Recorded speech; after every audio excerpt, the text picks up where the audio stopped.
join us. We are here with Trump 2020 Communications Director Tim Murtaugh. Thank you so much for being with us, Tim.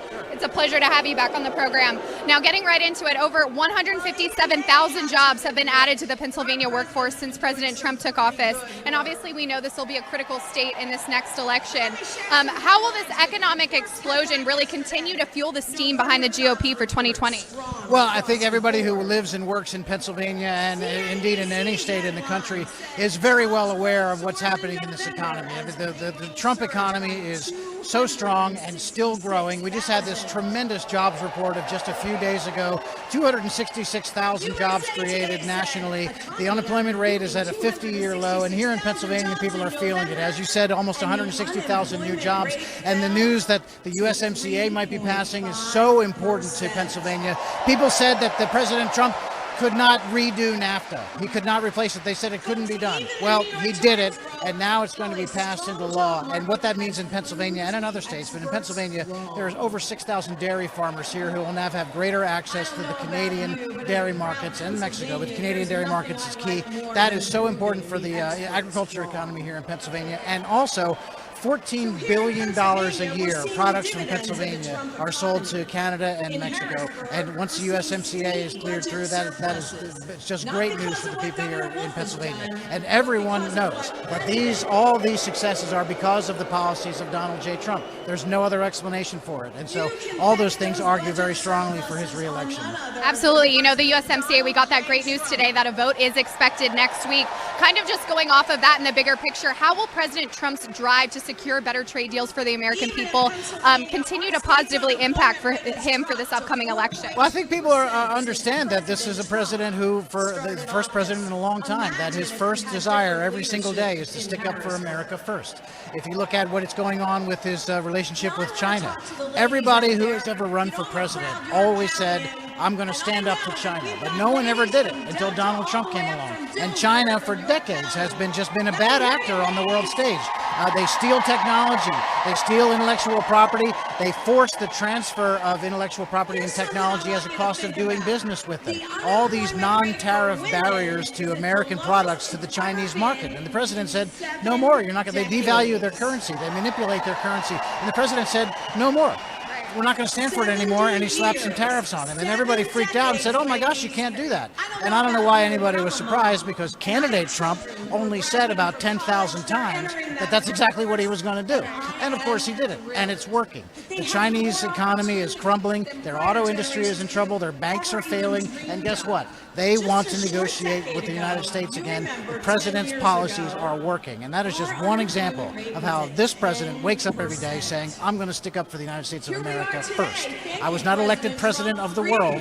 I was elected president of the United States. Absolutely, and going off of that jobs report, too, that was released just days ago. We have 266,000 new jobs added. Wages continue to rise, and unemployment is at a steady 50-year low. I mean, this is incredible, and they're facts that you can't refute. How large of an impact do you think that this economic explosion will have on swaying undecided voters through the next year? I think it's huge, because people know what they feel in their own lives. They know that they're making more money than they used to. They know that their retirement funds are doing better because of the stock market at record after record that the stock market is setting. They know that their neighbors are doing better, their friends, their families, their communities. Everyone can sense it. And so when people are feeling good about things, they tend not to want to upset the apple cart, right? And if you look at what the Democrats are running on, they're running on upending all of those things. The government takeover of healthcare, the open borders policy, the Green New Deal, which is just an economy wrecker and a job killer, and they're going to raise taxes to pay for all those things. The Trump tax cuts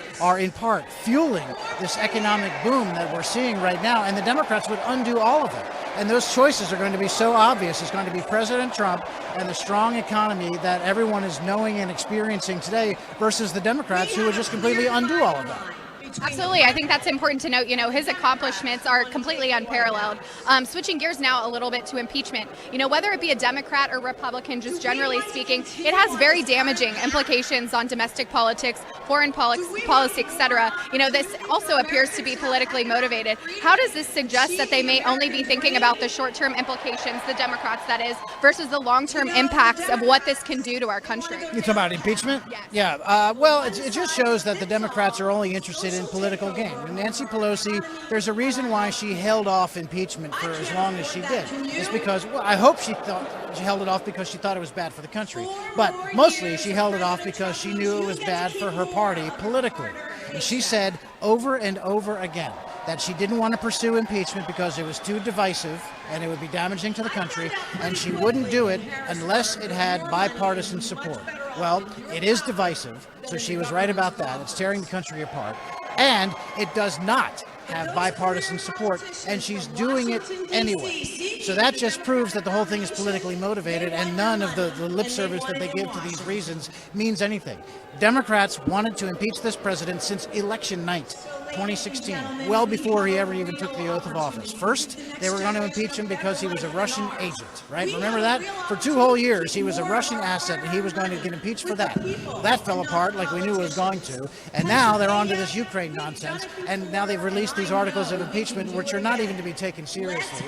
One of the articles is essentially that President Trump wouldn't help Congress to impeach him. And that's outrageous. It just shows you how weak their case was all along. It's the dumbest thing possible, and it's the most damaging thing that Democrats could ever dream up to do to this country, but they're doing it anyway. You know, U.S. Attorney John Durham is leading his own probe into the origins of the Russia investigation. Now, this has taken a wider scope than Horowitz, and he released a statement saying yesterday, this is after we know that it's taken a criminal twist as well, and he released a statement yesterday saying he didn't agree completely with that IG report. How does this foreshadow what findings may be on the horizon? Well, I think what it foreshadows is it's going to be a harsher judgment of what went on at the FBI than we saw in the IG report. But let's just take what the IG report says, because frankly, it's bad enough on its own. There were so many instances on the Carter Page application for the FISA warrant. Just on that application, there were 17 instances of falsified material or wrongly filed material. 17 times just on that one thing. And we all know that it was a lot of what was contained in the Steele dossier, which is now widely discredited, was relied upon for these warrants. And then even when the FBI knew the problems with the Steele dossier, it was used to renew the FISA warrants. So all of that information came out in the IG report, and it's bad enough. And so the IG report says, oh, there wasn't any political bias. I mean, spare me. Right? All of these mistakes were made, these so-called errors, right? So-called errors. Somehow, all of these mistakes all went in one direction. All of them managed to be damaging to the Trump campaign. That is miraculous for all of that to happen and there not be any bias involved. So we look forward to the Durham report, because I think he made a pretty clear statement saying that that's the part of the IG report that he didn't agree with. And so it just defies belief, really, that all these mistakes can be made consistently in the same direction, and there wasn't some predetermined bias involved at all. And switching gears now just a little bit back towards impeachment, you know, polls we take with a grain of salt, as we saw in 2016. However, a lot of them indicate the American people do not want impeachment. How does the fact that the Democrats keep pushing this issue, how is that going to directly impact them next year? Well, it's going to hurt them. There's no question of that. There are 31 Democrats who are freshmen in the House of Representatives who are sitting right now in districts that President Trump won in 2016. And they won those districts in 2018 when Donald Trump was not on the ballot. Well, in 2020, Donald Trump's going to be on the ballot when those Democrats are up for re-election, and we're going to take back the House of Representatives at the same time that Donald Trump is re-elected. So it is going to absolutely rebound in favor of Donald Trump. We see it every time the Democrats and the media go into a frenzy over impeachment or anything else. Our donations skyrocket. We raise more money. We gather more voter data. We have greater interaction with the president's supporters. At rallies like this, the enthusiasm is through the roof. And so our campaign gets bigger and stronger every single time this happens. And Nancy Pelosi knows it's trouble for her, but she's beholden to the crazy left wing of her party, and she has walked her entire party right off the plank. You know, and I have to ask, the president during the 2016 election cycle had over 300 campaign rallies. How soon can we expect this frequency to increase to several a week and even more? Well, the pace is definitely going to pick up. You know, right now, we're beyond this most recent election, which is going to sort of upset the schedule a little bit, and we're on a pace right now of roughly every 2 weeks, but it will definitely pick up in frequency, and that will be at a time and place of the president's choosing. He'll decide when it's time to kick it into high gear, and let me tell you, when that happens, it will be unmistakable. Awesome. Trump 2020 Communications Director Tim Murtaugh. Tim, it was a pleasure.